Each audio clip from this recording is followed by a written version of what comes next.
Sigamos escuchando a Carlos Mazón. Ya íbamos intentando desmontar algunas de sus afirmaciones que han quedado desmontadas desde hace tiempo, desacreditadas y superadas por los diferentes autos judiciales que ha ido emitiendo la jueza de Catarroja. Vamos a hacer un breve resumen de esas falsedades que repitió, porque no era la primera vez que lo hacía, que repitió Carlos Mazón en esa comisión de ayer. Miguel Ángel Campos, buenos días. Buenos días, Ángels. Ayer medio lo comentábamos, pero es que insiste Carlos Mazón en que la Agencia Estatal de Meteorología falló, dijo, estrepitosamente en su pronóstico. Y lo cierto es que Aemet lo clavó. Afirmó que entre las 3 y las 6 de la tarde se esperaba lo peor para el área prelitoral de Valencia y así sucedió. En contra de lo que dijo Mazón, es falso que Aemet dijera que se esperaban lluvias de solo 180 litros por metro cuadrado en 12 horas. Esa cifra, Ángels, es el umbral mínimo a partir del cual se establece una alerta roja, no un pronóstico de precipitaciones. Lo cierto es que Aemet estableció la alerta roja, riesgo extraordinario para bienes y personas para el interior de Valencia a las 7:30 de la mañana y desde las 9:41 de la mañana la extendió a toda la provincia. A pesar de ello, Mazón decidió mantener su agenda. Mazón también acusó a Aemet de afirmar que a las 18 horas finalizaba la alerta, cuando esta agencia estatal solo dijo que a las 6 de la tarde revisaría la situación, no que se alejase el peligro.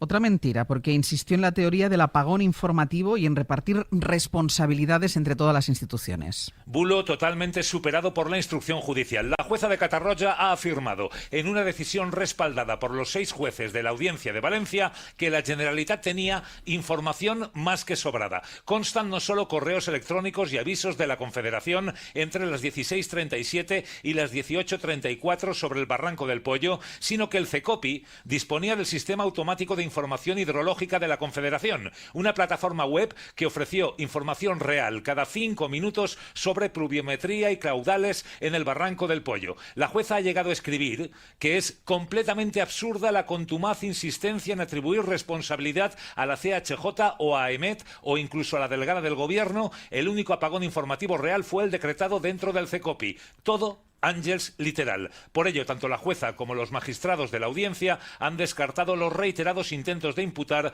a estos responsables estatales. También dijo Campos, insistió, porque también lo había dicho en ocasiones anteriores, ser víctima del machismo y de los bulos, cuando él fue el responsable de filtrar algún bulo.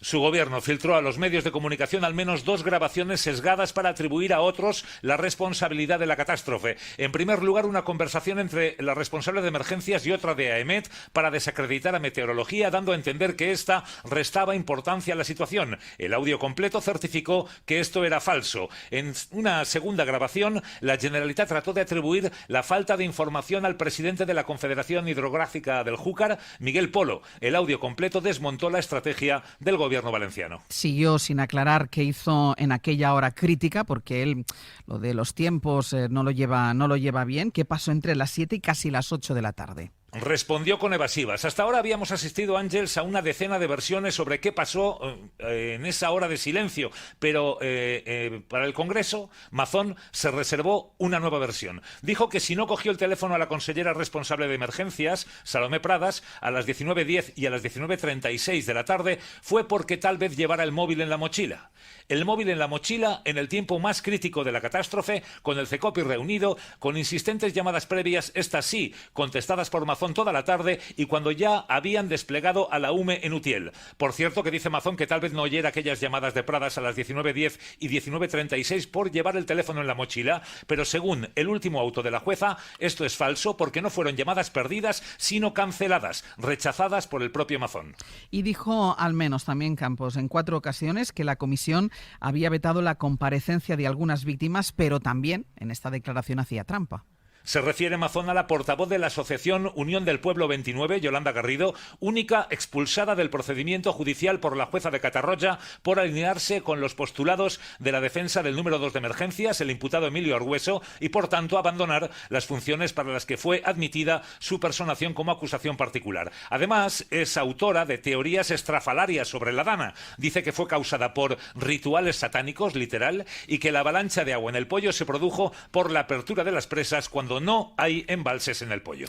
Campos, ayer se vio clara la estrategia de quitarse de encima cualquier responsabilidad. Escuchábamos antes a Ione Belarra, como le decía antes, usted era un florero, era el presidente de la Generalitat en el peor momento, en la peor tragedia de la Comunitat Valenciana. ¿Tú dirías que el cerco judicial se va cerrando sobre su persona? Absolutamente. La jueza está orientando ya sus autos a este extremo, está citando a sus colaboradores más inmediatos, está estrechando el cerco. Núria Ruiz Tobarra, la jueza de Catarroja, en Carlos Mazón.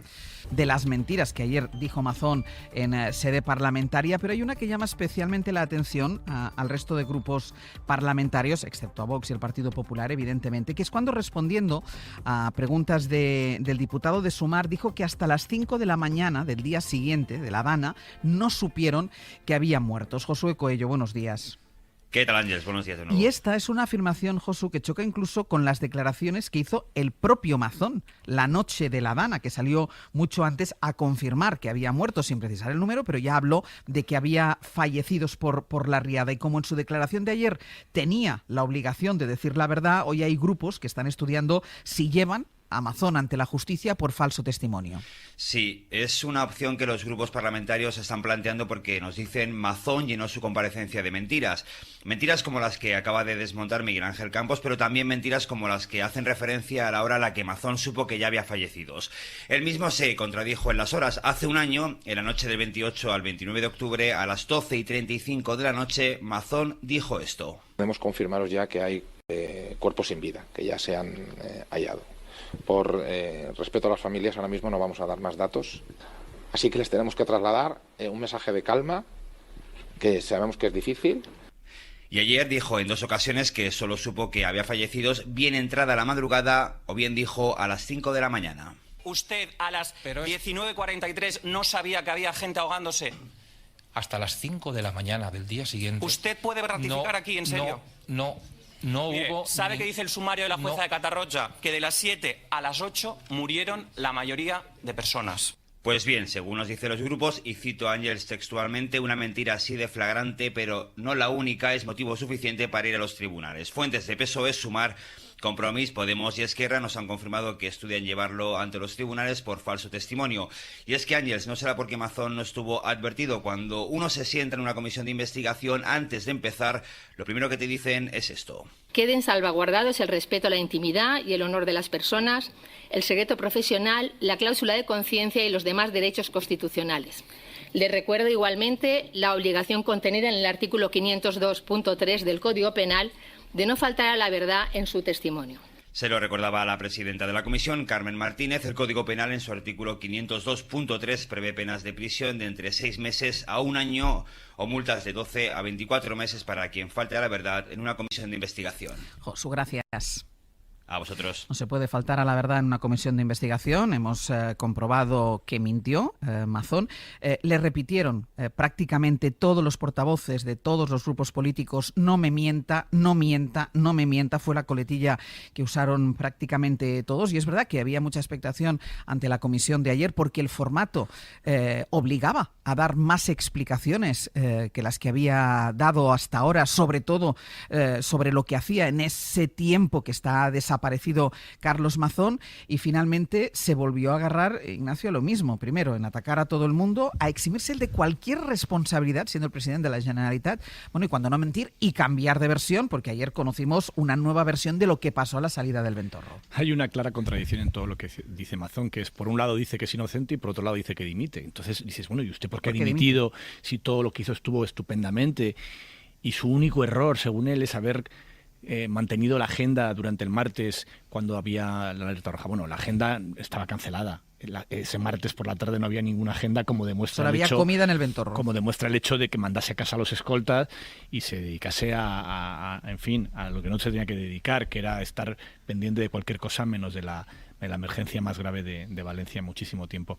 Y luego hay una cosa, en la nueva mentira que ha dado sobre el tema de qué pasa en esas 40, casi una hora que va desde que abandona el parking hasta que llega al Palau de la Generalitat casi a las 8 de la noche.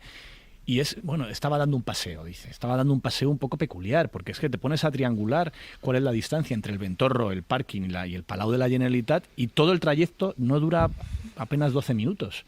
Es decir, que hizo en esos 40 minutos en los que no solo es que no cogiese una llamada, no cogió 2 llamadas separadas en casi media hora de distancia entre una y la otra, a su consejera que estaba al frente en aquel momento de la gestión de la crisis.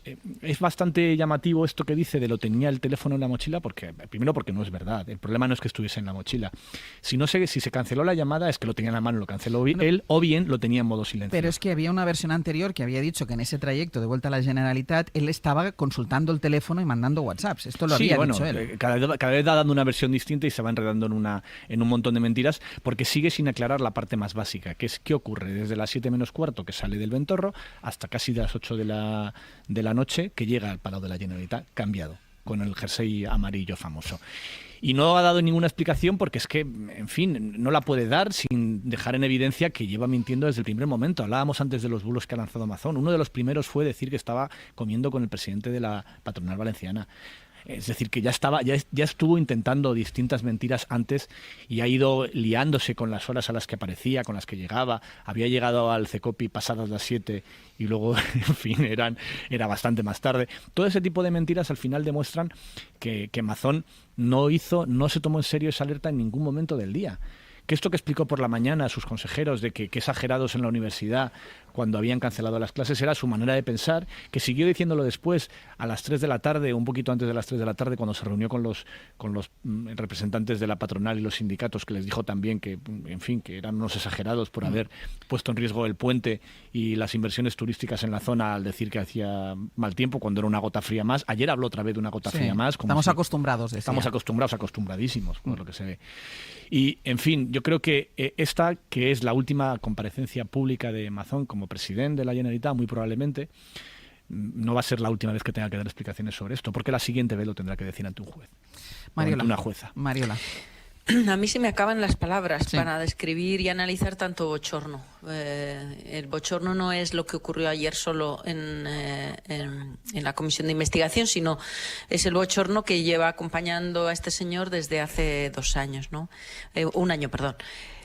A la retahíla de falsedades de ayer, que las habéis descrito y rememorado a la perfección, sobre la EMET, sobre la Confederación, sobre lo que hizo o dejó de hacer, se une ese intento infantil y muy frívolo de tratar de convencernos a todos de que el presidente de la Generalitat no tenía ninguna responsabilidad en la gestión de una de las crisis más relevantes que ha tenido su mandato, sino la más relevante a la vista de las consecuencias sobre el patrimonio y la vida de sus conciudadanos. Pero lo que es peor todavía, y para mí el asombro de ayer, es que la frialdad con la que él evidencia que él no se sentía concernido por lo que estaba ocurriendo. Ya no era una cuestión solo de capacitación para estar al frente o no del CECOPI, ya no era una cuestión solo y exclusivamente de si es el competente o no para dirigir ese órgano. No, es la frialdad con la que él demuestra que él puede estar comiendo hasta la hora que quiera y más allá, sin que nadie ni le eche de menos, ni reclame su presencia, ni él tenga la necesidad de estar al frente de esa tragedia. Yo no sé cómo calificar esto, si como una falta de empatía absoluta, si como una estrategia de defensa para intentar blindarse en términos penales, porque qué duda cabe que las siguientes explicaciones, como decía Ignacio, ya serán en sede judicial y con consecuencias probablemente mucho más contundentes de las que estamos asistiendo en lo que es una comisión de investigación, o simplemente porque él es así. Es un frívolo, carece de toda empatía. Rufián utiliza otros calificativos, pero a mí, insisto, se me acaban las palabras para juzgar tanto bochorno. Y, por cierto, a mí me sorprende esto de que él reclame todas esas referencias a que se dictan contra mí bulos machistas. ¿Qué quiere decir con esto? Es legítimo preguntarle a una persona dónde estaba después de 4 horas comiendo con una persona, si, digamos, la comida se prolongó hacia otras actividades. Esto no es machismo. Es un ejercicio sensato y responsable de tratar de delimitar la responsabilidad política de quien era el presidente de la Generalitat. Dejemos ya de hablar con eufemismos. Hay que hacer las preguntas adecuadas para saber dónde estaba este señor. Lo ha dicho Ignacio con toda claridad. No había agenda. La agenda la acomodó a las pretensiones de una cita que comenzaba con una comida y se prolongó y no sabemos hasta cuándo ni en qué condiciones. Y esto ni es cotilleo, ni es machismo, ni es nada de nada. Es depurar la responsabilidad en sus justos términos. Cita para la que no necesitaba escolta, ¿eh? Recordemos que ayer dijo que entró en el Ventorro con escolta, pero salió del Ventorro sin escolta. Carlos.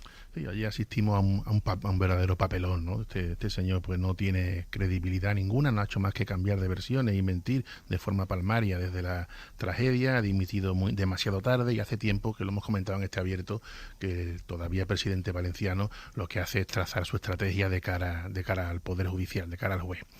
Antes tendrá que comparecer, por cierto, en el Senado, donde hay otra comisión, y allí también tendrán que comparecer la delegada del Gobierno en Valencia y responsables de las cuencas, que también tendrán que decir algo, ¿no? Y a los que también se le podría exigir responsabilidades.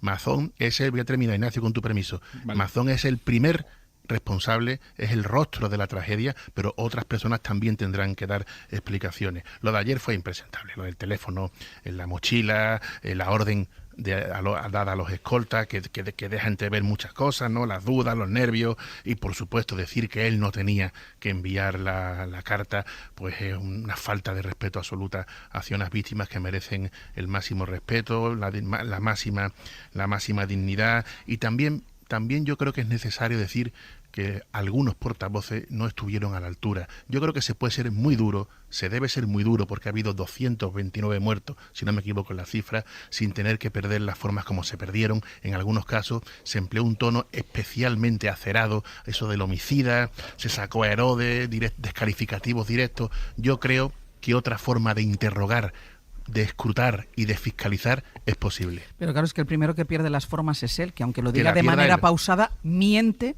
todo el rato. Ante alguien que miente donde no se puede mentir, ante alguien que miente, el primero que pierde las formas, primero porque no respeta las reglas, no respeta las normas de la comisión de investigación, es una persona que miente descaradamente desde que se sienta en esa silla. Y decía Carlos, también tendrán que ir a declarar los responsables de la EMET, de la Confederación Hidrográfica del Júcar, que recordemos, ya han declarado en sede judicial, ¿eh? Y tú preguntas, ¿para qué? Sí, esto que ha hecho el PP de convocarles a declarar en la comisión de investigación del Senado es la clásica cortina de humo que llevan aplicando desde el primer día, cuando intentaban responsabilizar a Teresa Rivera de todo este desastre. Basta con comparar qué hizo la delegada del Gobierno y qué hizo Carlos Mazón para ver quién estaba en su sitio y quién no. La delegada del Gobierno sí canceló su agenda. Tenía un viaje a Granada con una reunión con el resto de delegados del Gobierno que canceló a primera hora, sin que nadie le dijera nada. No se dedicó a recoger premios, ni a tener reuniones, ni a comidas de 4 horas. No. Canceló completamente su agenda y se puso desde el primer momento a disposición de la Generalitat para coordinar todo el operativo de emergencias, que es lo que sí hizo. Y es bastante evidente, en fin, que ella estaba en hora en todas las reuniones, que ella estaba en todo momento donde tenía que estar, que no hizo falta que nadie le dijera nada para estar pendiente de esta situación y cancelar ella de verdad su agenda, sino que desde el primer momento estuvo donde tenía que estar. Esto que hace el PP de decir, que den explicaciones todos, que dimitan todos, es una manera de eludir la responsabilidad. Enseñen todos sus llamadas, decía. La responsabilidad la tiene la persona que estaba en el Ventorro y que después estuvo de paseo largo, no sabemos dónde, y que tuvo tiempo para todo esa tarde menos para estar donde tenía que estar, que es Carlos Mazón. Pilar, la delegada del Gobierno, estaba en todo momento en el CECOPI, desde el primer momento. Déjame